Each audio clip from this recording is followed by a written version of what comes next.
beja tican kurileng namina sengit sa alam dunia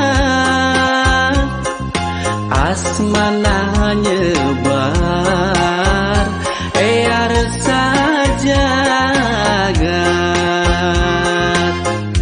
panji warisan nabi siup ngelebet minuhan langit kumata kreus anu ningali mere komara pikeun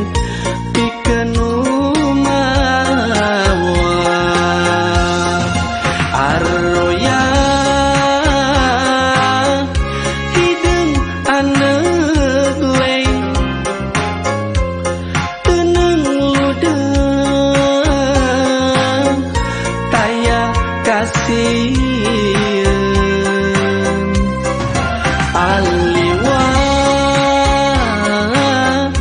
nu nyacas bodas tawis persatuan nu mawalas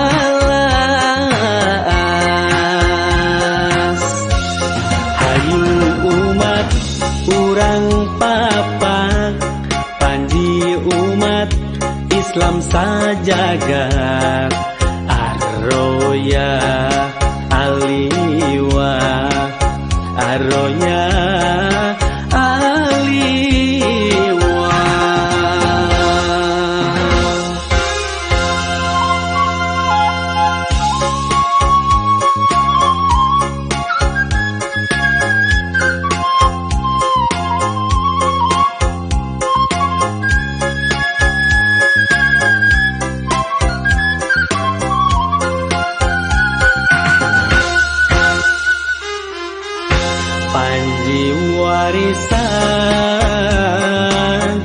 warisan nabi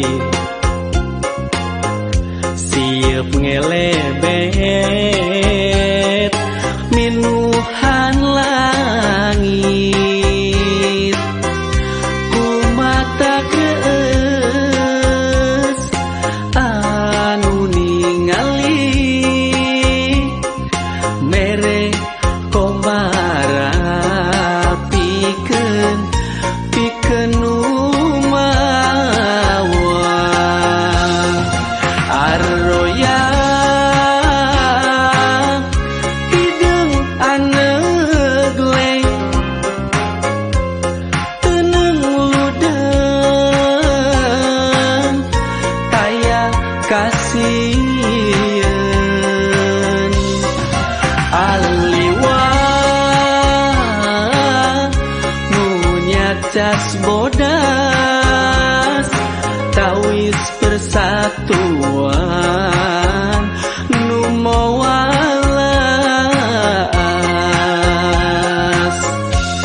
hayu umat urang papak panji umat Islam sajagat arroya aliwa arroya aliwa.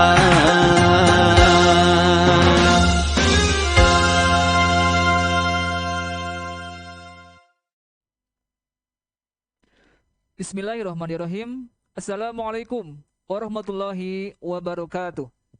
Waalaikumsalam warahmatullahi wabarakatuh. Alhamdulillahirabbil alamin. Wassalatu wassalamu ala asrofil anbiya'i wal mursalin wa ala alihi washabihi ajma'in amma ba'du.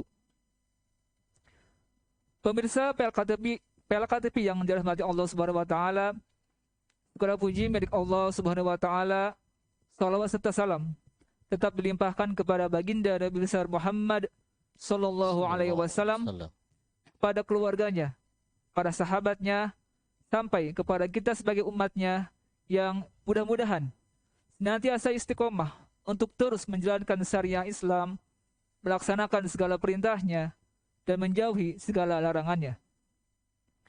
Alhamdulillah, kita bisa bertemu kembali di acara pesantren lepas kerja di session ke-7 ini. Insya Allah telah hadir di tengah kita Al-Ustadz Dr. Andes Otang Hidayat yang akan menyampaikan paparannya terkait tema kita kali ini. Pemirsa PLKTV rahimakumullah, dukung terus channel kami di Facebook Pesantren Lepas Kerja dan di channel YouTube kami PLKTV. Silakan like, komen, dan subscribe channel kami. Mudah-mudahan menjadi amal soleh dan kebaikan bagi kita semua, insya Allah. Acara ini juga didukung oleh beberapa santri PLK yang memiliki usaha-usaha ya, yang kita coba siarkan di sini ya. Pertama ada Cireng, Kang Suhe. Ya, bagi teman-teman, bagi para pemirsa PLK yang ingin mencoba mencicipi cireng tersebut, mangga silakan dihubungi nomor kontak di layar ini ya, insyaallah. Yang kedua ada juga nasi tim Kang Kundrat. Ini adalah santri PLK juga. Bagi teman-teman yang ingin mencoba, yang mau order, dipersilakan untuk menghubungi nomor yang tertera. Dan yang terakhir, bagi teman-teman yang ingin hidup sehat, kita juga ada teman kita yang berkecimpung di bidang hidroponik sayuran hidroponik ya, insya Allah. Baik, berbicara mengenai bulan Rajab, hari ini kita sedang memasuki penghujung bulan Rajab, tepatnya tanggal 29 Rajab. Dan 2 hari yang lalu kita di beberapa majlis taklim mengadakan yang namanya perayaan Isra Mi'raj, yaitu sebuah perjalanan mulia Nabi Muhammad SAW dari Masjidil Haram ke Masjidil Aqsa. Dan insya Allah pada hari ini tema yang akan kita angkat dalam pesantren lepas kerja ini yaitu mengenai Isra Mi'raj dan bagaimana hikmah sebenarnya di balik peristiwa Isra Mi'raj tersebut. Insya Allah. Alhamdulillah telah hadir tengah-tengah kita narasumber Al-Ustadz Dr. Andes Otang Hidayat. Kita sapa dulu. Assalamualaikum Ustadz. Waalaikumsalam warahmatullahi wabarakatuh. Kumaha damang Tad? Alhamdulillah sehat. Alhamdulillah. Beliau adalah salah satu aktivis dari Badan Koordinasi TPK ya? Apa tadi itu? TKK. Boleh. Apa singkatnya tadi? Taman Kanak-kanak Al-Quran. Taman Kanak-kanak Al-Quran. Terus? Taman Pendidikan Al-Quran dan Tahfizul Quran lil Aulad. Oh, baik. Untuk Jawa Barat. Jawa Barat. Alhamdulillah, Masya Allah. Baik, alhamdulillah pemirsa PLKTV yang dirahmati Allah. Kami juga mengundang teman-teman yang hadir di channel Facebook kami untuk yang ingin berdiskusi ya atau ingin bertanya terkait dengan tema kita kali ini, dipersilakan di chat ya di kolom Facebook PLK kami seperti itu. Baik, untuk efisiensi waktu, marilah kita buka majelis PLK ini dengan bacaan basmalah bersama-sama. Bismillahirrahmanirrahim. Baik, Ustadz, kita ketahui ya, tanggal 27 Rajab itu umat Islam di seluruh dunia mencoba untuk mengenang ya, sebuah peristiwa yang maha dahsyat ya, sebuah perjalanan yang sangat mulia dari Nabi Muhammad SAW. Nah, sebenarnya seperti apa tadi perjalanan yang dimaksud ya? Mangga, dipersilakan. Baik, Ustaz Bik ya. Assalamualaikum warahmatullahi wabarakatuh. Waalaikumsalam warahmatullahi wabarakatuh. Alhamdulillah. Sahabat ya, jamaah PLKTV dimanapun berada, mudah-mudahan sadayana dina sehat walafiat. Amin amin. Alhamdulillah wassalatu wassalamu ala Rasulillah wa ala alihi wa sahbihi wa mawala. Asyhadu an la ilaha illallah wahdahu la syarika lah. Wa asyhadu anna Muhammadan abduhu wa rasuluhu alladzi la nabiyya ba'dah. Amma ba'du. Wa qala Allah ta'ala fil Qur'anil 'azim, a'udzu billahi samil 'alim minasy syaithanir rajim. Subhanalladzi asra bi'abdihi lailan minal masjidil haram ilal masjidil aqsa alladzi barakna haulahu linuriyahu min ayatina innahu huwas samiul basir. Sadaqallahul azim.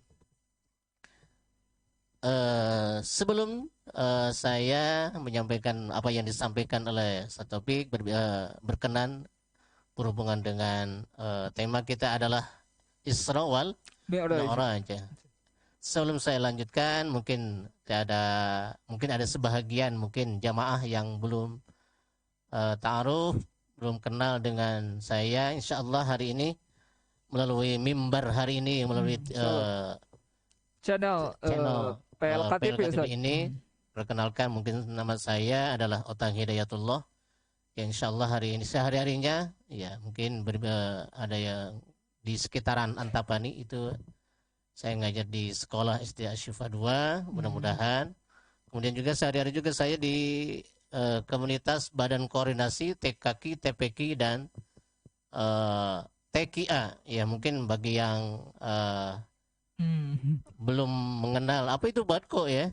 Iya, kita ada asalnya Badan Koordinasi yang sehari-harinya adalah berhubungan dengan di pengajian ada yang namanya TK Al-Quran, makanya di situ ada yang namanya Badko. Yang kedua juga Taman Pendidikan Al-Quran yang berbicara mungkin juga ada di sekitaran kita ya. Bahkan untuk TKA ini mungkin jarang ya dikenal. Untuk Badan Koordinasi TKK TPK TKA ini Tafhimul Quran lil Auda. Jadi ketika anak-anak selesai Iqra dan lanjut ke TPK-nya, kemudian di situ ada namanya bagi yang sudah bisa melanjutkan pendidikan ke jenjang baca Al-Quran, dilanjut ke memahami. Karena yang namanya anak itu pastinya dilatih supaya tidak hanya sekedar baca tapi memahami kepada Al-Quran. Jadi tafhimul Quran lil aula, di samping hafal juga namanya tafhim, memahami ayat-ayat daripada yang kita atau yang mereka baca. Ya, itu mungkin sedikit sekelintir mungkin ta'aruf, berbicara tentang ta'aruf atau perkenalan dari saya. Ya, berbicara tentang ayat yang mungkin berkaitan dengan tema Al-Isra wal Mi'raj, mungkin kata-katanya Isra ya, sering kita bahkan mungkin kalau kita di masjid-masjid namanya Isra wal Mi'raj. Ada dua kata, Isra dan Mi'raj. Isra itu daripada beda ya antara Saro dengan Isra. Seperti di dalam Al-Quran, wala siru fil ar, berjalanlah kalian di muka bumi. Tapi maknanya di sini adalah Al-Isra, diperjalankan ya oleh Allah Subhanahu wa taala. Dari mana? Secara definisi bahwa Isra itu artinya diperjalankan, beda dengan berjalan. Kalau dalam Al-Qur'an namanya siru fil ar, berjalanlah kalian di muka bumi ini. Artinya apa? Berjalan itu bisa berdakwah, bisa belajar, bisa ma'isyah. Di situ siru ya, tapi di sini Al-Isra maknanya berbeda. Jadi langsung oleh Allah diperjalankan. Dari mana Rasulullah SAW diberangkatkannya?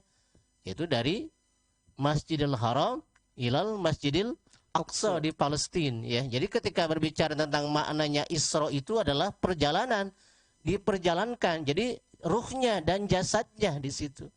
Ketika Allah memperjalankannya beliau Rasulullah baginda kita, Isra ya, jalan. Bahkan mungkin perjalanannya kita maknanya antara Isra dan wal Mi'raj. Ya, kata-kata Isra itu tadi ya diperjelas lagi bahwa yang namanya Isra itu diperjalankan, lempang gitu, dilempangkan gitu. Kalau lempang mungkin orang lempang ya biasa.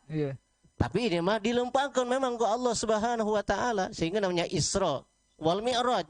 Definisi dari Mi'raj. Mi'raj itu kan tangganya naik. Mi'raj di mana?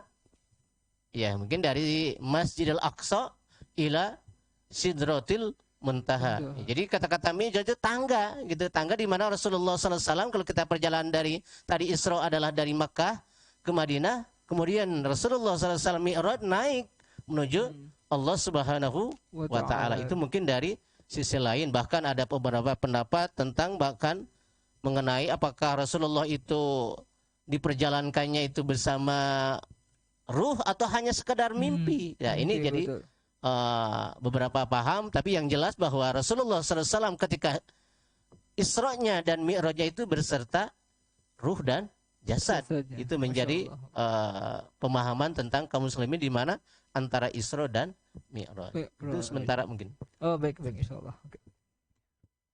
Terkait ini kadang ada beberapa pandangan ya, pendapat terkait dengan waktu ya. Iya, iya. Sebenarnya kapan ya Rasulullah itu melaksanakan yang namanya perjalanan tadi ya, Isra wal Miraj tadi. Nah, sebenarnya ada beberapa pandangan atau pendapat terkait dengan kapan waktunya Rasulullah SAW itu pelaksanaan perjalanannya. Seperti apa Ustaz Madang hal tersebut? Baik, sahabat sekalian, sahabat PLK rahimakumullah.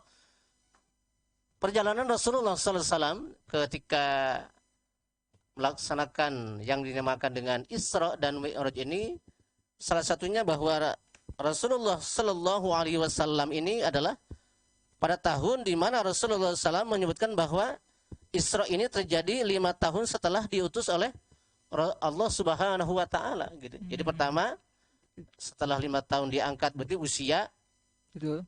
berapa tahun? 5 tahun setelah diangkat menjadi seorang Rasul. Rasul. Berarti usia 45 45 tahun. Karena ketika diangkat oleh Allah sebagai Rasul itu usia Rasul pada saat itu adalah 40 tahun. Makanya ketika ada pandangan bahwa usia kematangan seseorang itu adalah setelah menginjakkan usia 40 tahun. Kenapa 325? Apalagi usia remajanya 25 tahun. Kenapa ketika usia 40 tahun itu apalagi sudah mencapai, bahkan ketika sering kita ditanya sama temennya, duh, terus gaduh naon ya, perjalanan kita pasti ditanyanya, terus gaduh itu tacan, jabatannya apa? Nah itu sering kita pertanyakan. Jadi Betul usia sekali, pada saat itu adalah sebahagian menyebutkan bahwa Rasulullah SAW ketika melakukan Isra-nya itu adalah setelah 5 tahun beliau diangkat menjadi seorang Rasul. Jadi usia pada saat bisa jadi adalah 45 tahun ya. Itu salah satu dia. Itu pendapat pertama tadi. Ya, pendapat pertama. Ada juga berpendapat bahwa Isra itu jadi 6 bulan sebelum hijrah ya. Jadi sebelum hijrah Rasulullah dari Makkah ke Madinah bersama Abu Bakar ya, kita tahu bahwa Abu Bakar ini salah seorang sahabat Rasul yang mungkin sampai perjalanannya bahkan digelari dengan As-Siddiq ini karena memang pertama kali beliau bersamai dengan Abu Bakar, walaupun sampai harus berdarahan, bahkan sampai harus menggantikan perjalanannya dihantui dengan rasa ketakutan. Perjuangan merasa hijrah inilah tonggak pertama di dalam Islam. Jadi ketika 6 bulan pertama sebelum hijrah atau pada bulan Muharram tahun ke-13 dari nubuwah. Gitu. Jadi ini 6 bulan sebelum hijrah. Ini yang kedua. Kemudian yang ketiga adalah ada yang juga bertambah berapa? Setahun 2 bulan sebelum hijrah, tepatnya pada bulan tadi ya, Muharram tahun ke-13 dari nubuwah. Kalau tadi ada yang mengatakan sebelum setahun 2 bulan, kalau ini 6 bulan sebelum hijrah. Ini dari sekian para pendapat tentang hijrahnya Rasulullah SAW dari Mekah ke Madinah. Itu yang mungkin dari para pendapat. Tapi ada yang berpendapat lagi bahwa ini yang paling sore, yang paling diyakini bahwa Isra dan terjadi setahun sebelum hijrah atau pada bulan Rabiul Awal tahun ketiga bulan kenubuahan. Itu mungkin dari sekian pendapat tentang perjalanan dari Rasulullah SAW Isra dan Mi'rajnya Nabi Muhammad Sallallahu Alaihi Wasallam. Jadi yang pertama tadi adalah 5 tahun sesudah Rasulullah SAW diangkat menjadi seorang Nabi. Yang kedua adalah sebelum atau tanggal 6 bulan sebelum hijrah. Kemudian yang ketiga adalah setahun 2 bulan atau setahun ya Rasulullah dari kenubuahan. Dan yang ketiga adalah tahun ke-13 nubuwah dari terjadinya setelah setahun sebelum hijrahnya Rasulullah Sallallahu alaihi wasallam. hijrah dari Makkah ke Madinah. Madinah, Ini ya oke. mungkin beberapa pendapat dari tadi ya. Berkisah tentang Isra dan Mi'rajnya dari Muhammad Sallallahu Alaihi Alaihi wasallam. Wasallam. Itu mungkin para pendapat tentang Hmm. berbicara tentang Isra dan Mi'rajnya Rasulullah. Ya, menjamu dengan tadi Ustaz. Jadi pendapat yang mana tadi kira-kira yang paling rajih, yang paling sahih ya di antara beberapa pendapat yang tadi Ustaz ungkapkan ya seperti itu. Ya. Sahabat sekalian yang dirahmati Allah, 3 pendapat yang pertama tertolak dengan pertimbangan karena Siti Khadijah radhiyallahu anha meninggal dunia pada bulan Ramadan tahun ke-10 di bulan kenubuahan. Sementara pada saat meninggalnya belum ada kewajiban sholat 5 waktu. Juga tidak ada perbedaan pendapat bahwa diwajibkannya sholat 5 waktu pada malam Isra. Itu yang sorihnya adalah riwayat yang mengatakan bahwa sebelum Khadijah meninggal. Itu yang menjadi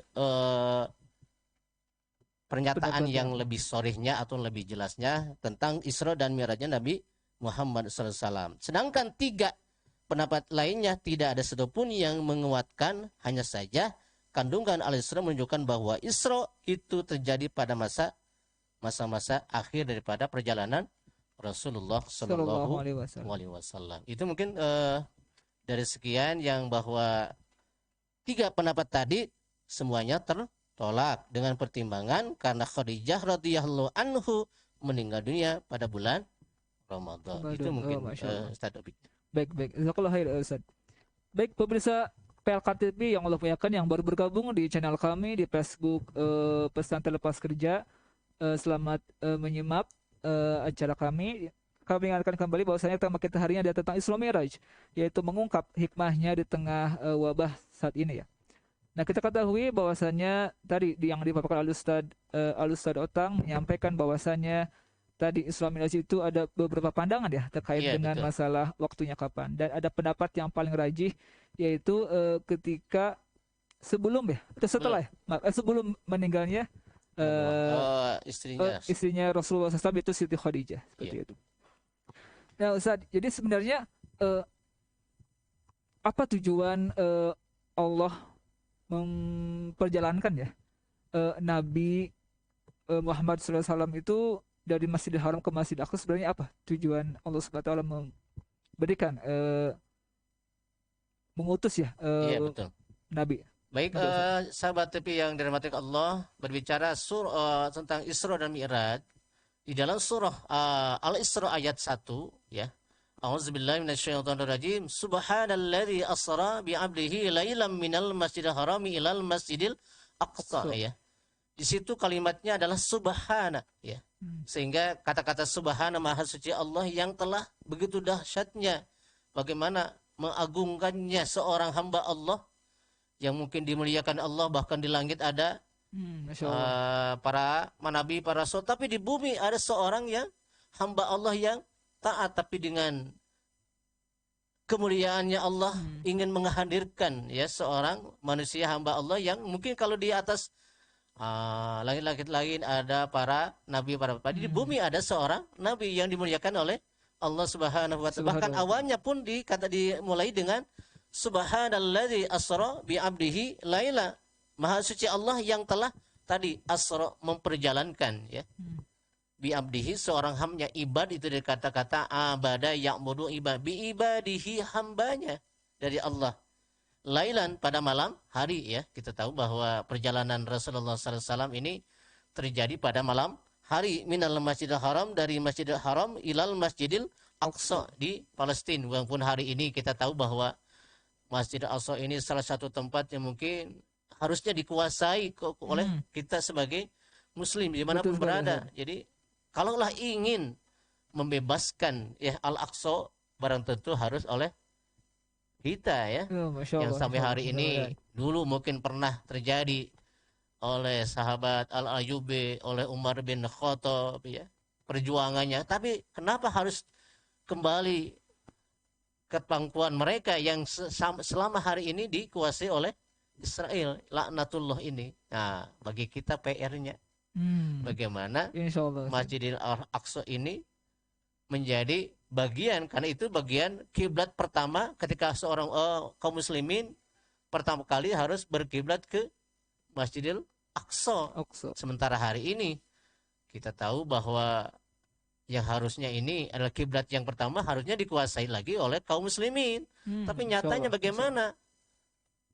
Kaum muslimin di seluruh dunia ya, bahkan setiap negara punya, bahkan yang terdekat saja Saudi Arabia tidak mampu. Paham dekat dengan Palestina kan ya.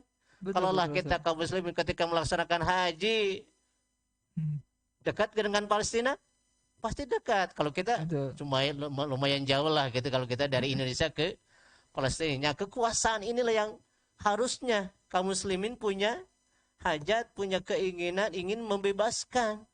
Artinya tidak semerta mudah, karena tidak kaum muslimin pada hari ini tercerai-berai. Makanya Islam mengatakan al-islam la islama illa bil jamaah, tidak dikatakan Islam kecuali bersatu. Sapu hiji bisa nggak bersihkan? Tapi ketika bersama-sama bisa membersihkan kotoran. Bahkan bisa jadi ketika umat Islam dunia ini bersama-sama menyatukan, pastinya dengan mudah sebetulnya. Apa sih dengan kita? Tidak satu pun yang tidak bisa kecuali hanya tadi la Islam illa bil jamaah, tidak bisa Islam tegak kecuali dengan bersama-sama. Maka yang terdekat mungkin Arab tadi ya. Betul. Tapi dengan masing-masing tadi tidak punya, padahal ketika niatan sama-sama, punya hajat, punya tujuan, ingin tadi istinabul hayati Rasul, ingin melanjutkan kehidupan di zaman Rasul. Bagaimana? Ya artinya masjid sudah dikuasai oleh kaum muslimin, ya pastinya sholatnya enak ya. Tapi ketika mereka walaupun dibolehkan hanya bagi mereka yang lanjut usia, apa daya bagi mereka sholat dalam hanya jamaahnya adalah orang-orang yang kalau kita lihat dari usia yang sudah lanjut gitu ya. Jadi makanya di sini adalah Al-Aqsa ini satu tempat di mana kaum muslimin pada saat itu sudah hari ini menjadi bagian orang lain. Kita hanya bisa numpang saja. Itu pun hanya bagi mereka yang usianya lanjut. Betul. Di malam hari. Alladzi barakna haulahu, yang tentunya akan diberkahi lingkungannya. Maka ya Allah berkahi. Walaupun negaranya tidak ada sawah, tidak ada tatangkalan, tapi makmur lingkungannya. Alladzi barakna haulahu, yang lingkungannya berkahi oleh Allah. Kita ini Indonesia yang kaya raya, sumber daya alamnya segala ayah. Lauk ayah, walungan ayah, tapi orang tidak bisa menikmati sok. Cing, orang PLK sedidinten nuang lauk asin tara. Jarang, padahal kita laut kita luas, cing. Garam pasti beli tuh, beli. Ustaz. Ya. Ma beli. Itulah yang ternyata kekinian gitunya, kita punya segala-galanya. Laut, hutan, emas sih, nggak enak emas, kusaha. Si emas mau di Jawa, Maya. Ya.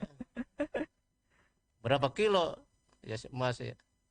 Tapi sumber daya alam yang kita miliki ternyata tidak bisa menikmati. Bahkan kalaulah kita ambil ya dengan dikelola oleh kita, pastinya akan memberikan kesejahteraan yang sebenarnya. Masya Allah.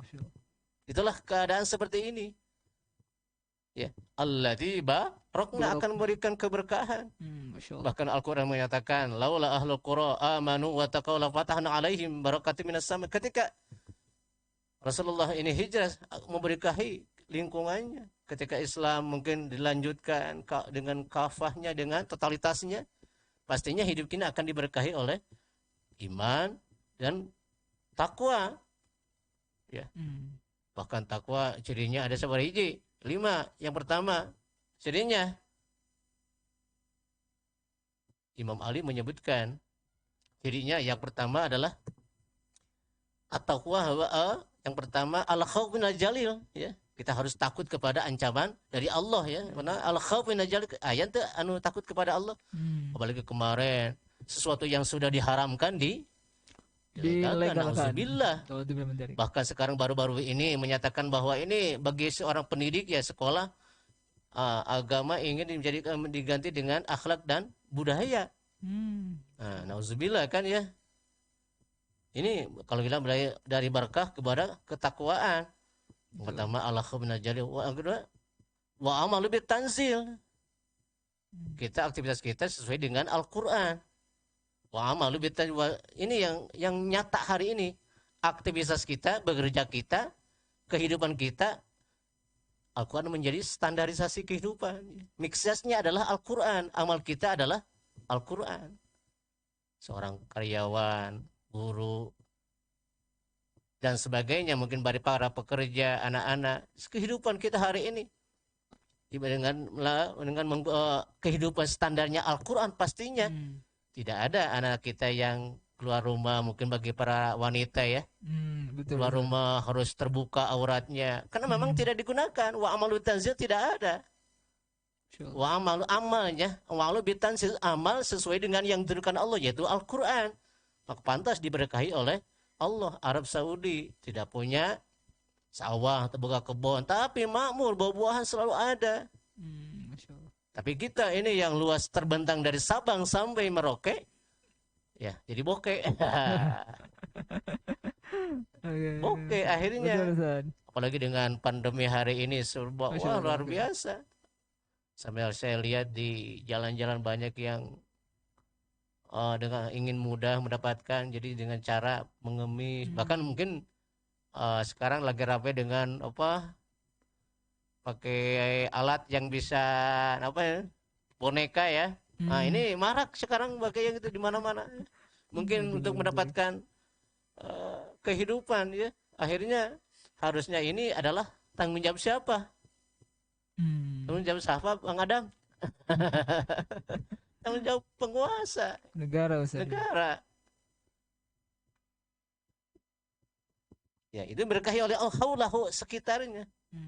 Ya tadi kelewat ya, baru dua. Yang ketiga apa?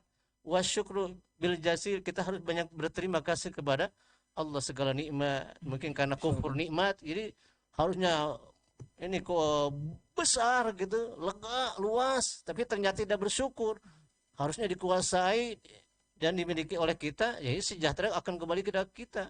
Tadi tidak bersyukur kepada Allah. Yang penting mah nganyuk gitu kan. Jadi akhirnya yang terjadi seperti ini, kesengsaraan ya di mana-mana. Linuriyahu tadi keberkahan. Yang keempat adalah jadi waridho bil qalil. Yang keempat, kita ini adalah menerima apa ada yang diberikan Allah kepada kita, tapi sadar bahwa memang kita ini perlu usaha ya. Kadang-kadang ingin punya usaha, patutnya tanpa mengurangi rasa hormat, jadi ingin berdagang tapi tidak punya modal. Bagaimana kita berusaha katanya? Kan masih banyak usaha yang halal ya. Dan memang bisa memberikan manfaat bagi kita. Masih banyak ya, apalagi menjual ya barang yang diharamkan oleh Allah, nauzubillah. Mana mungkin akan memberikan keberkahan ya sesuatu yang sudah diharamkan, dilaknat oleh Allah. Sesuatu yang sedikit saja kullu miskirin haramun, yang bisa mabuk walaupun sedikit adalah haram, tetap haram. Apalagi al-wasu ilal haram yang mengantarkan saja, yang mungkin haram tadi judi, membawa, menulis, mengantarkan, menjual. Ya itu akibat dari tadi. Jadi keberkahannya tidak ada. Linuriyahu, untuk yang terakhir lupa nih, wal istidadu liyaumir rahim, mempersiapkan diri orang yang takwa itu. Ya, apa sih kita hari ini? Amal ya, amal yang baik, amal yang buruk ya. Syar atau khair ya, qabih atau hasan. Hasan Adam. Ya, Hasan dan mungkin beratunya yang di PLK sudah mengenal yang ada hasan, qabih, syar, khair. Itu sudah menjadi apa?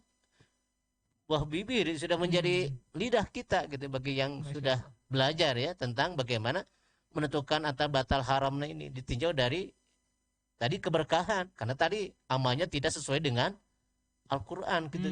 Ya, sehingga keberkahan tidak bisa dimiliki. Makanya Allah menurunkan Nabi Muhammad ini barakna haulahu linuriyahu min ayatina, atas kebersamaan untuk memperlihatkan ayatina, ayat-ayat kami, kebersamaan Allah Subhanahu wa taala gitu kan. Sehingga diperlihatkan mana yang hari ini taat atau tidak ya. Sehingga pada akhirnya yang pastinya kalau kita kehidupan ini tadi wa amalu bitanzil ini dilaksanakan, keberkahan akan nampak ya. Masya Allah, Masya Allah. Bahkan di jalan-jalan, usaha-usaha ya, kemaksiatan berkurang karena memang tidak memperlakukan tadi syariat Allah dengan kafah, apalagi dengan totalitas dengan syariatnya. Nah, itu. Jadi keberhakan ini yang tujuannya linuriyahu min, Iya. memperlihatkan ya ayat-ayat Allah kepada hamba-hambanya. Innahu huwas samiul basir, sesungguhnya itu maha melihat dan maha mendengar ya. Jadi as-sami, apa yang didengar kita yang bicara hanya bisik-bisik, pastinya Allah maha mendengar. Kemudian al-basir, maha melihat, walaupun mungkin di bawah kursi ya, dengan teknis yang walaupun disumput-sumput tapi Allah akan melihat gitu, al-basarnya Allah kan. Walaupun dengan dimodifikasi dengan bagaimana usaha-usaha orang ya kan, sejelek-jeleknya manusia pasti akan terlihat gitu. Inilah yang menjadi tujuan Allah mengisrokan dan memi'rajkan Nabi Muhammad sallallahu alaihi wasallam. Itu mungkin. Jazakallahu khair, Ustaz. Baik, kita sapa dulu pemirsa PLK TV yang dirahmati Allah SWT yang sedang menonton ya saat ini di channel kami di Facebook Pesantren Lepas Kerja, dan nanti kita akan ada coba recordingnya ya di channel kita YouTube PLK TV. Baik, sekali lagi tadi bicara tentang usaha ya. Nah, kita juga di sini teman-teman PLK nih sedang juga yang punya, kami mengundang juga ya teman-teman jamaah PLK yang ingin mempromosikan mungkin ya produknya, rencana bisnisnya. Insya Allah kita akan coba bantu, kita akan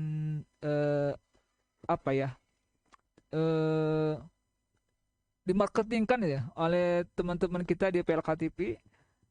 Contohnya ini kita ada ini ya, misalkan ada teman kita Kang Suhe ya, beliau punya bisnis cireng gitu ya. Nah, bagi teman-teman yang ingin mencoba mencicipi, silakan di order ya. Bandrek mana Madena? Bandrek. Ada juga ini Kang Ahmad ya, Kang Ahmad yang lagi menggeluti dunia hidroponik. Silakan bagi teman-teman yang ingin mencoba ya ataupun memulai hidup sehat di kondisi saat ini, bisa mengkonsumsi ya makanan-makanan yang hidroponik. Silakan dilihat ya, di bawah ada di layar jamaah sekalian. Dan yang ketiga ada juga nasi tim Kang Kundrat. Nah, ini nasi timnya insya Allah ajib rasanya, mangga bagi teman-teman yang ingin mencoba juga dipersilakan untuk nomor kontak ada di bawah ya, ada di layar pemirsa semua seperti itu. Baik, Ustaz sekalian, sekarang kita bicara apa sih sebenarnya hikmah, Ustaz? Iya. Hikmah atau ibroh atau apa yang bisa kita ambil dari adanya peristiwa perjalanan mulia Nabi besar Muhammad SAW ini. Nah, seperti apa Ustaz hikmah yang bisa kita ambil? Dari perjalanan Rasulullah SAW ya, ketika hikmahnya mungkin kita lihat bahwa Rasulullah SAW mi'rajnya dari Masjidil Aqsa di Palestina itu adalah mi'rajnya adalah tidak lain tidak bukan ya, bahwa ini yang menjadi tugas kita adalah as-salah gitu kan. Mungkin salat itu akan menjadi, bahkan disebutnya juga adalah Rasul amri lil Islam gitu kan. Fiqh sunnah sabik mengatakan bahwa as-salat itu adalah Rasul amril Islam. Jadi puncak ya. Lamun dina istilahna menjadi sirahna di dalam urusan masalah Islam. Kepalanya pokok di dalam urusan Islam. Jadi makanya Rasulullah punya hikmahnya itu adalah bagaimana ketika sudah melaksanakan hijrah, bahkan kita harus bertemu dengan para nabi nama di dunia, bahkan di perjalanan mendapatkan beberapa ibrah, beberapa pelajaran tentang perjalanan dari Muhammad sallallahu alaihi wasallam ke Sidratul Muntaha. Bahkan sidr itu pohon, satu sidr yang bisa menjuntai ke langit dunia, katanya pohon Masya Allah, sidr Masya gitu. Allah. Makanya ada yang namanya sidr itu adalah pohon bidara. Bidara ya? Nah, Oh, itu Masya sidr Allah. itu adalah pohon bidara. Hmm. Ya, makanya setelahnya Rasulullah Mi'raj sampai kepada bertemu dengan Allah Subhanahu wa taala, bahkan Rasulullah ditanya, "Bagaimana rupanya Allah?" kan gitu. Maka itu hanya baru, walaupun hanya dekat, itu katanya baru cahaya, sebagaimana Nabi Musa ketika harus berhadapan dengan Allah Subhanahu wa taala dengan ditampakkannya cahaya, itu pun langsung ngeler-ngerek gitu kan, ngagoler gitu, baru ditampakkan hanya cahaya atas kebesaran Allah. Masya Allah. Mungkin dalam kehidupan kita ya, kalau ingin melihat Allah baru hanya diberikan cahaya matahari, harusnya Hmm. dengan kebesaran Allah harusnya manusia bersyukur gitu kan, adanya Betul, betul, matahari. Jadi dalam kesempatan hari bahwa hikmahnya adalah menjadikan kita mendapatkan perintah dari Allah Subhanahu wa taala adalah salat 5 waktu. Maka di dalam kitab Fiqhus Sabik adalah ada yang namanya as-shalah, atau disebutnya juga manzilatus shalah fil Islam. Nah, ini kedudukan dalam salat ini bagaimana kehidupan kita ya, bahwa sholat itu adalah ra'sul amril Islam wa muduhu as-sholat, tiangnya negara, ada tiangnya agama adalah sholat. Ketika orang yang sudah meninggalkan sholat berarti meruntuhkan agamanya, bisa berpotensi kepada kehidupan. Kenapa ada penjahat? Bisa jadi sholatnya belum benar. Benar Ustaz ya. Atau mungkin sebelum sholat pastinya adalah wudunya pun belum benar, sehingga banyak kejahatan, kemaksiatan manusia disebabkan karena tadi urusan sebelum sholatnya belum disempurnakan. Lihat, Adam menuju alit, cing, sholatnya kumaha, wuduna. Ketika sholatnya pasti lulumpahtan. Nah, tidak cicing. Ini Ustaz Nang dulunya mungkin karena belum disempurnakan wudunya, kemudian sholatnya dalam kehidupan bisa jadi penguasa yang zalim, bahkan sampai menolak syariah. Akibat naon? Wudunya tidak benar, berdampak kepada pelaksanaan sholat. Ya, maka kedudukan sholat di dalam kitab Fiqhus Sunnah yang pertama adalah sebagai salah satunya adalah sebagai ra'sul amril Islam. Jadi yang pertama adalah pokok urusan di dalam Islam. Oke, orang ditanya, bahkan berpengaruh kepada amal ya. Bahkan dalam hadis menyebutkan bahwa wa idza shalaha jasadu kulluhu. Jadi kalau amal kita baik, maka kalau sholatnya sudah bagus, maka berdampak kepada perilaku yang lainnya. Mungkin bisa lihat di dalam surah ya pertama surah Al-Ankabut ya. A'udzubillahi minasyaitonirrajim. Innas salata tanha 'anil fahsya'i wal munkar wa dzikrullahi akbar. Salat itu adalah bisa mencegah tadi fahsya. Apa itu fahsya? Ya, kejahatan yang dilakukan oleh badan kita, fisik kita. Ada perzinaan. Ya. Bahkan kemarin-kemarin di daerah Nista ya. Daerah Cibenying Kidul tertangkap online ya, prostitusi online. Aduh, abdi ngarasi ya. Ada saya lihat tuh, pernah lihat anak remaja usia mungkin lah sama usia Kang Adam lah. Ya? Remaja usianya hampir segitu. Kenapa jam 11 malam keluar? Bahkan sampai mungkin kalau kita dari harumnya kita bisa mencium ya.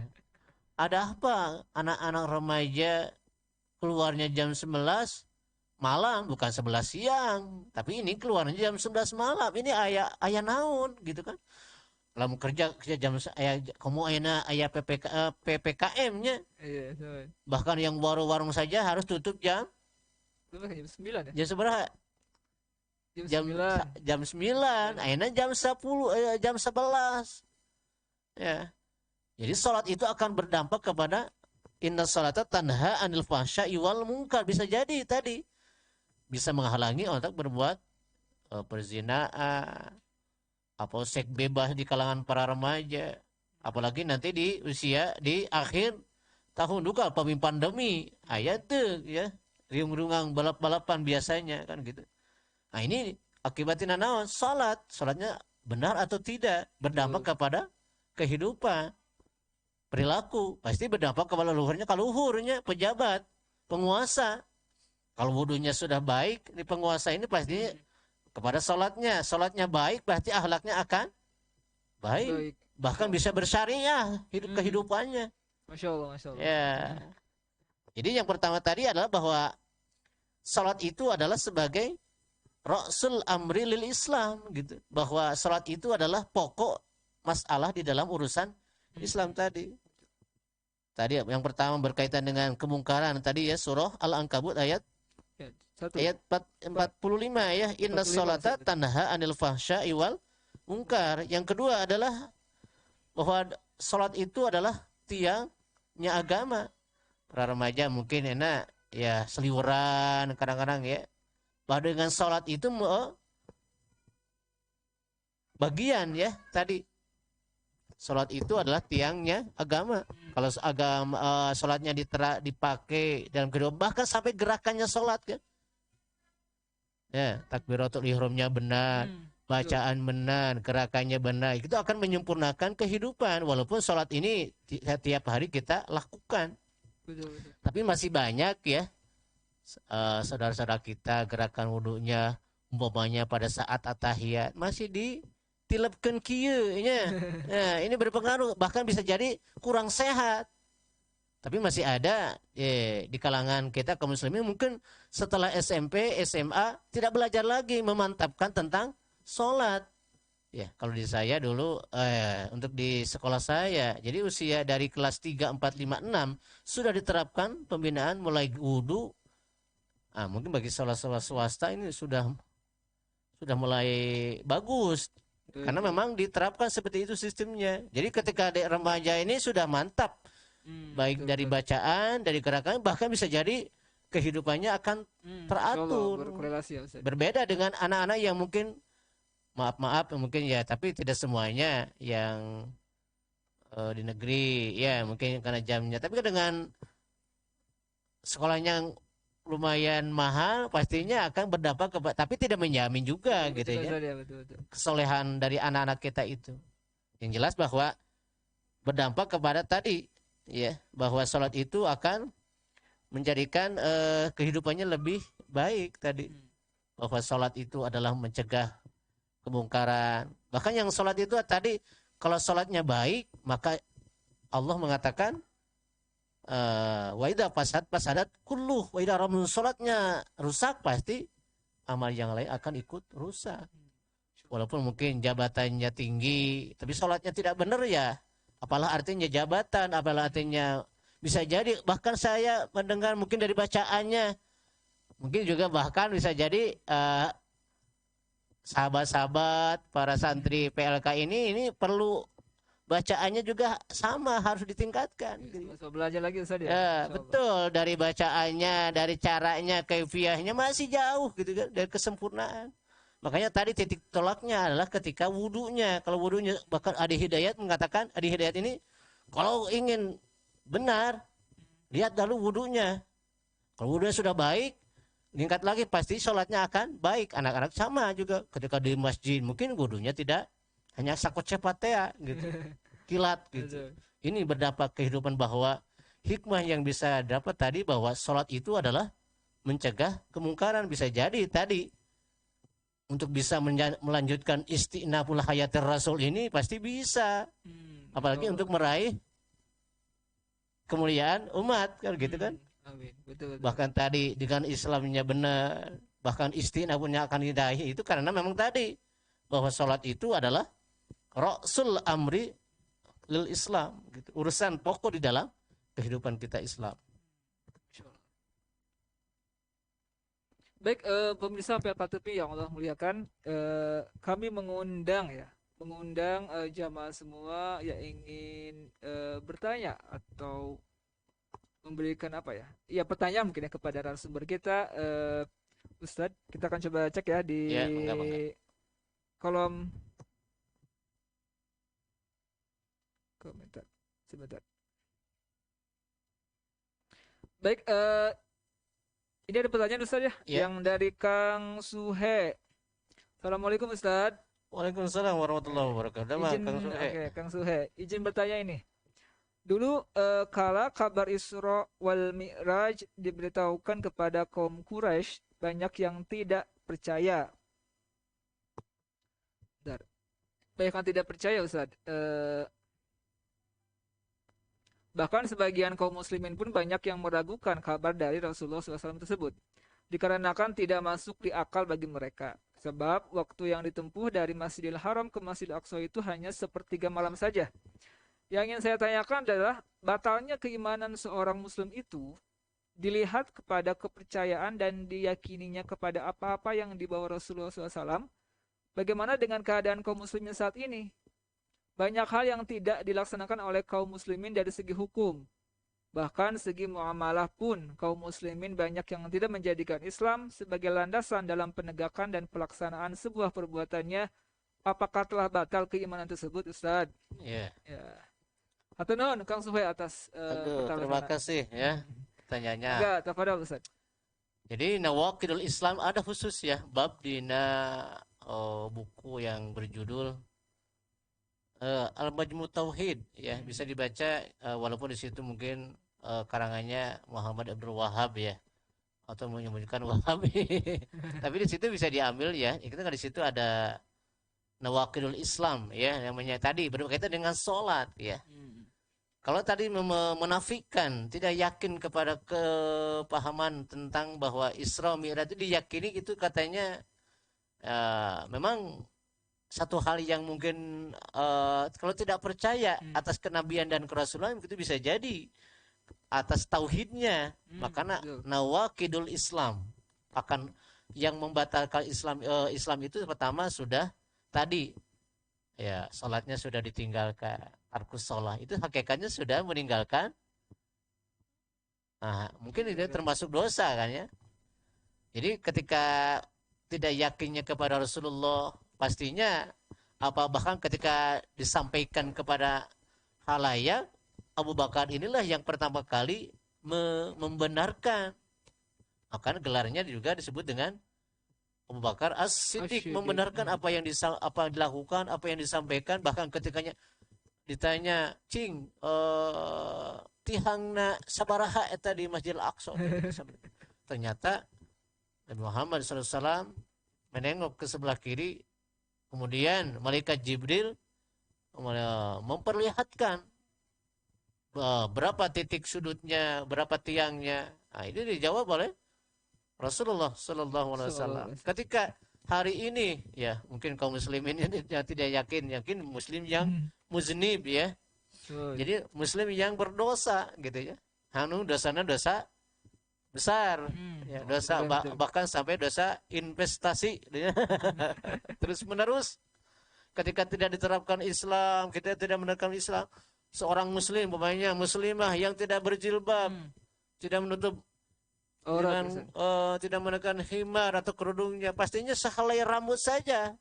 Hanya kategorinya bisa jadi kalau berkaitan dengan ya, mungkin kalau sudah tidak percaya lagi kepada kenabian dan kerasulan, mungkin bisa jadi batal keislamannya. Hanya saja ketika seorang muslim masih pelang betong sholatnya, ya mungkin muslim tadi dikatakan muslim muznib ya, muslimnya masih berdosa ya, kadang-kadang sholat, kadang-kadang gitu.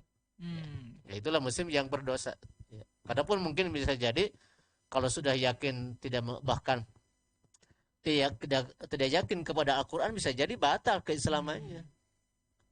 Tapi kalau sudah hanya tidak sholat mah mungkin itu namanya muslim muznib ya, muslim yang berdosa. Adapun yang sudah menolak kenabian, menolak hukum syariat dari Allah, Al-Qur'annya ditolak. Bahkan saya media di JKDN ya, wah itu lumayan ya.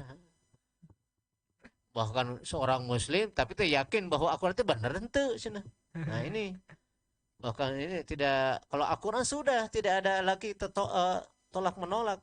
Sami'na wa ata'na, apa yang kami dengar dan kami taati, ya gitu. Itu saja, tidak harus bulat-belit gitu kan. Tapi ketika seorang muslim melakukan dosa, ya itulah sebutannya adalah muslim. Muslim. Ketika menolak syariah, nah ini dipertanyakan apakah batal keislamannya atau tidak ya. Baik, baik. Jazakallah. Berarti yang sekali lagi menekannya kalau sudah menolak syariah, Hmm. itu sudah menolak syariah berarti menolak Allah Subhanahu wa taala, maka batal Salat menjarik. keislamannya. Nawaqidul Islam, berarti batal keislamannya. Baik. Terus satu lagi terkait dengan hubungan antara sholat sama negara. Sebenarnya ada nggak sih korelasi tadi? Apakah zaman sekarang orang yang sholat itu dapat hukuman nggak sih Tad? Atau emang hanya yang merasa dosa di sini? Terus apakah memang pada saat dulu ketika negara menerapkan syariah secara totalitas, apakah ada peran negara ketika kepada para warga negaranya yang tidak melaksanakan sholat itu, Ada. misalkan kena apa gitu Tad? Seperti apa Ustaz? Ya, ada korelasinya. Ketika Islam sudah berjalan, pastinya hukum akan diterapkan. Bahkan mungkin orang-orang yang non Muslim, maaf ya, ketika sudah diterapkan Islam pastinya akan dicegah gitu. Wayahna, kalau Islam walaupun non Muslim, ketika keluar rumah, wayahna ikut dalam aturan Islam. Apalagi sholat, ya, sholat ya. Agama nama mana? Islam. Islam KTP Islam beneran. Ya, lamun benernya pasti kena delik, kena hukum. Tapi karena hari ini hukumnya tidak berjalan ya. Wayahna we segala macam urusan yang berkaitan dengan syariah ya tidak ada. Tapi ketika negara sudah mengelola bahkan diatur dengan syariah pasti ada hukuman, ada keterlibatan negara dengan masyarakat, dengan umat itu.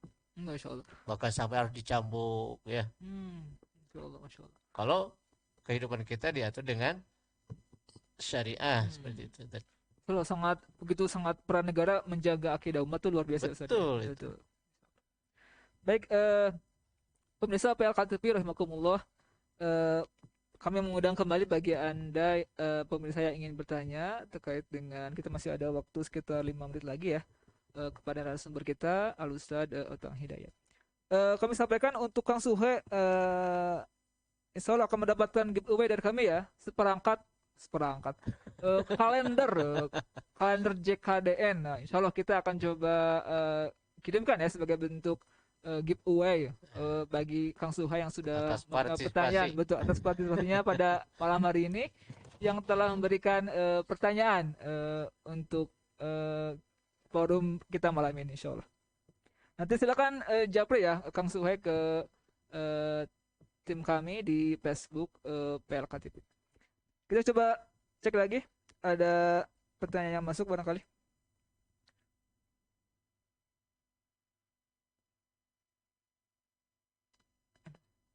Sebentar, oke. Ada satu lagi Ustaz pertanyaan. Pelajaran apa saja yang bisa diambil oleh kaum muslimin dari peristiwa Isra Mi'raj ini? Ini datang dari Kang Hana Rusma. Oke. Atau dengan Kang Hana pertama sana. Ayat tuh. Ayat tuh Ustaz. Bisa dibantu nih. Ya, ulangi lagi. Oke, pelajaran apa saja yang bisa diambil oleh kaum muslimin dari peristiwa Isra Mi'raj ini? Ya tadi ya berkaitan dengan akidah, keyakinan bahwa sholat itu bisa jadi mempersatukan umat muslim gitu kan. Bahkan sampai bisa berjamaah itu karena Islamnya gitu kan. Sehingga bahwa laki-laki bisa diperlihatkan dengan nilai jamaah tadi ya, kebersamaan, hikmahnya. Bahkan bisa jadi orang yang tidak yakin atas kerasulan, bahkan apa yang dilakukan oleh Rasulullah, itu bisa dipertanyakan nilai keimanannya gitu kan. Karena Rasulullah itu apa yang dilakukan pasti benar gitu. Kalau kita seorang muslim sejatinya gitu, seperti itu. Jadi ada korelasi antara Isra Mi'raj dengan peningkatan Islamnya gitu. Di pelajaran yang utama adalah tadi peningkatan Kebersamaan. Oke. Masya Allah. Baik. Baik, pemirsa PLKTP rahimakumullah. Untuk Kang Hana insya Allah ya, Kang Hana Oge insya Allah dapat giveaway Kang Hana dari kita berupa kalender JKDN Jejak-Jejak Khilafah di Nusantara. Tunggu ya. Mangga dijapri dijapri ke tim kami ya di Iya, Facebook terutama di PLK. kumaha. Nanti dikomunikasikan Ustaz. Oke. Mangga bonus kaku Kang Hana bulan Januari sampai Februari bonus. Nah, ini kan tos bulan Maret ya. Bulan Maret ya. Bonusan 2 bulan kemarin. Kada luar saya tetap gitu. Kadaluarsa insyaallah. Bahkan Kalau sampai kan tersebut banyak inilah konten-konten yang sangat luar biasa untuk kita simak ya seperti itu. Baik, closing statement mungkin Ustaz, di penghujung acara kita ada pesan apa yang untuk para pemirsa PLKTP di rumah di momen Isra Mi'raj Nabi Muhammad SAW ini? baik jamaah TV yang dirahmati Allah, jamaah PLKTP yang dirahmati Allah, sebagai akhir dari pertemuan kita hari ini, bahwa Isra dan Mi'raj itu sebagai alat pemersatu yang berkaitan dengan yang intinya adalah kebersamaan di dalam sholat. Karena intinya bahwa tadi disebutkan bahwa sholat sebagai hikmahnya adalah Rasul amril Islam. Jadi karena pokok dasar di dalam Islam ya, kalau sudah benar sholatnya, sudah benar mempraktikkan sholatnya, bahkan ketika ditegur ya imam salah, wayahnya ketika jadi imam harus mau dikoreksi oleh jamaah ya. Ketika imam tidak tenang terkuai gitu kan, jadi penguasa, jadi pemimpin yang bisa mendengar aspirasi umat ya, apalagi dalam kondisi seperti itu saja. Mudah-mudahan kebersamaan kita mendapatkan barokah dari Allah Subhanahu wa taala. Amin. Itu saja. Oke. Terima kasih. Assalamualaikum warahmatullahi wabarakatuh. Waalaikumsalam warahmatullahi wabarakatuh. Baik, jazakallahu khair kepada Ustaz Otang yang telah hadir pada kesempatan malam hari ini. Insya Allah kami akan mengundang kembali ya, mudah-mudahan di PLK berikutnya. Baik, pemirsa PLK rahimakumullah, demikian serangkaian acara PLK pada malam hari ini. Jangan lupa dukung channel kami di Facebook Pesantren Lepas Kerja dan channel YouTube kami di PLK TV. Di like, share, komen dan subscribe ya.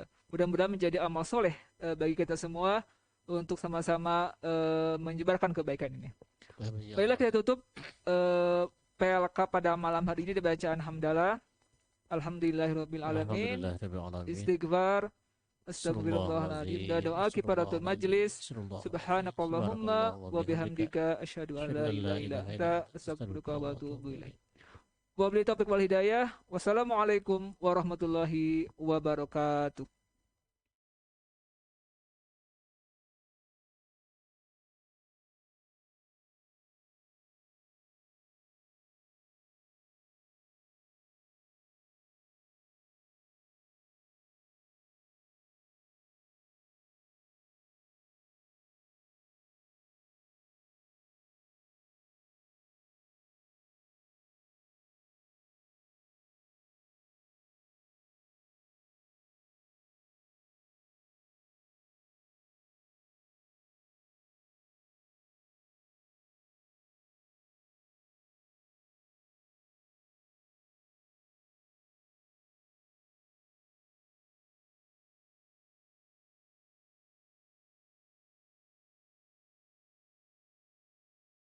Jaya ngawasaan 2/3 dunia, 13 abad langkung lamina.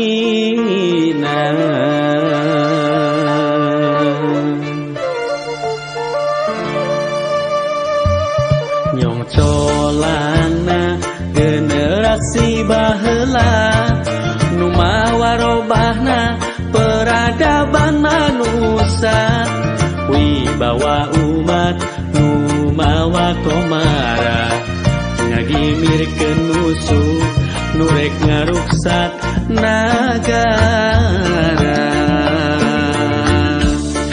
Ayo dag hareupan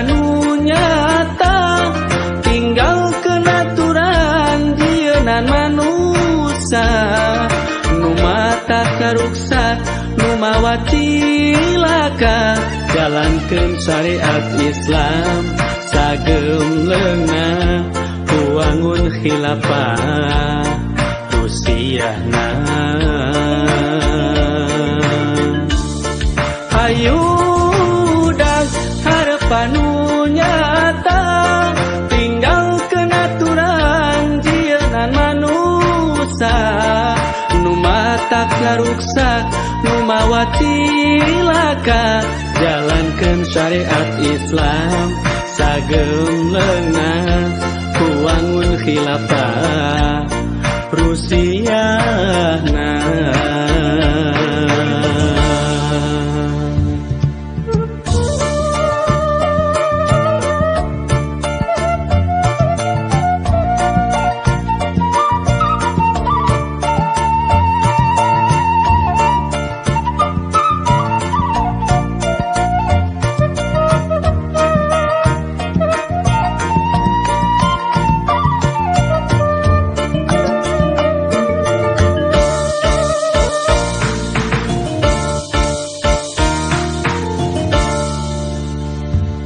nyong colana generasi baheula nu mawa robahna peradaban manusia wibawa umat nu mawa komara ngagimirkeun musuh nu rek ngaruksak nagara hayudak harapan nu nyata tinggalkeun aturan jieunna manusa nu matak ngaruksak nu mawa cilaka jalankeun syariat Islam sagem leungna kuangun khilafah Rusiana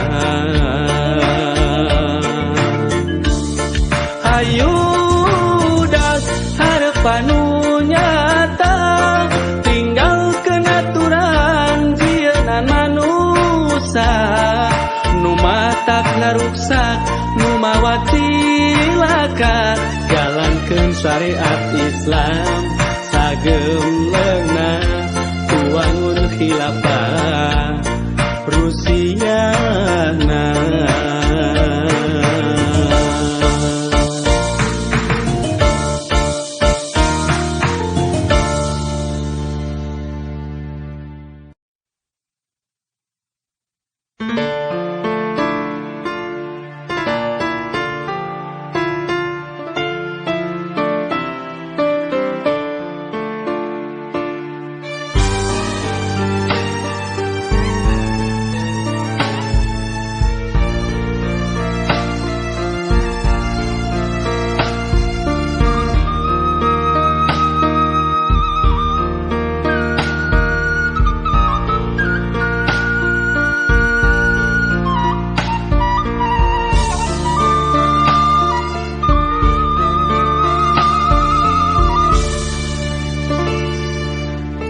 sejarah kecumarita umat Islam kantos digjaya ngawasaan 2/3 dunia 13 abad langkung lamina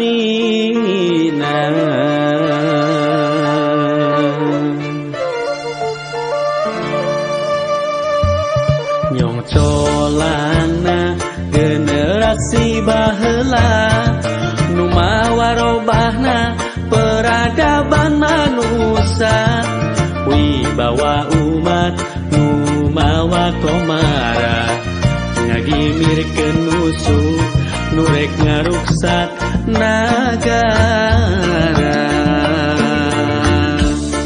hayudak harapan nu nyata tinggalkeun aturan jieunna manusia nu matak ngaruksak nu mawa cilaka jalankeun syariat Islam sagem leungna kuangun khilafah Rusiana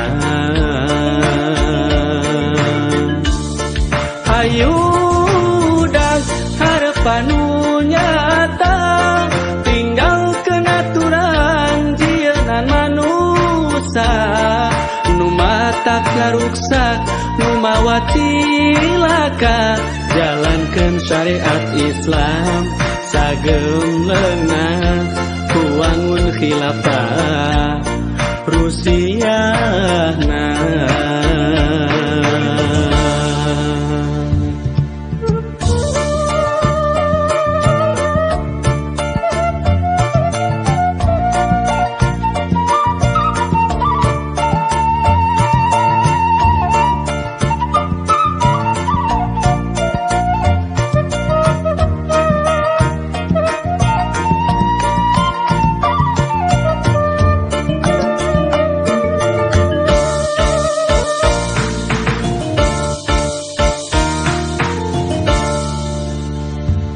Nyong colana generasi baheula nu mawa robahna peradaban manusia wibawa umat nu mawa komara ngagimirkeun musuh nu rek ngaruksak nagara. Hayudak harapan nu nyata tinggalkeun aturan jieunnan manusa nu matak ngaruksak nu mawa cilaka jalankeun syariat Islam sagem leunah ku wangun khilafah Rusiana. Hayudak harapan nu nyata tinggalkeun aturan jieunnan manusa nu matak ngaruksak nu mawa cilaka jalankeun syariat Islam sagem leunah ku wangun khilafah Rusiana.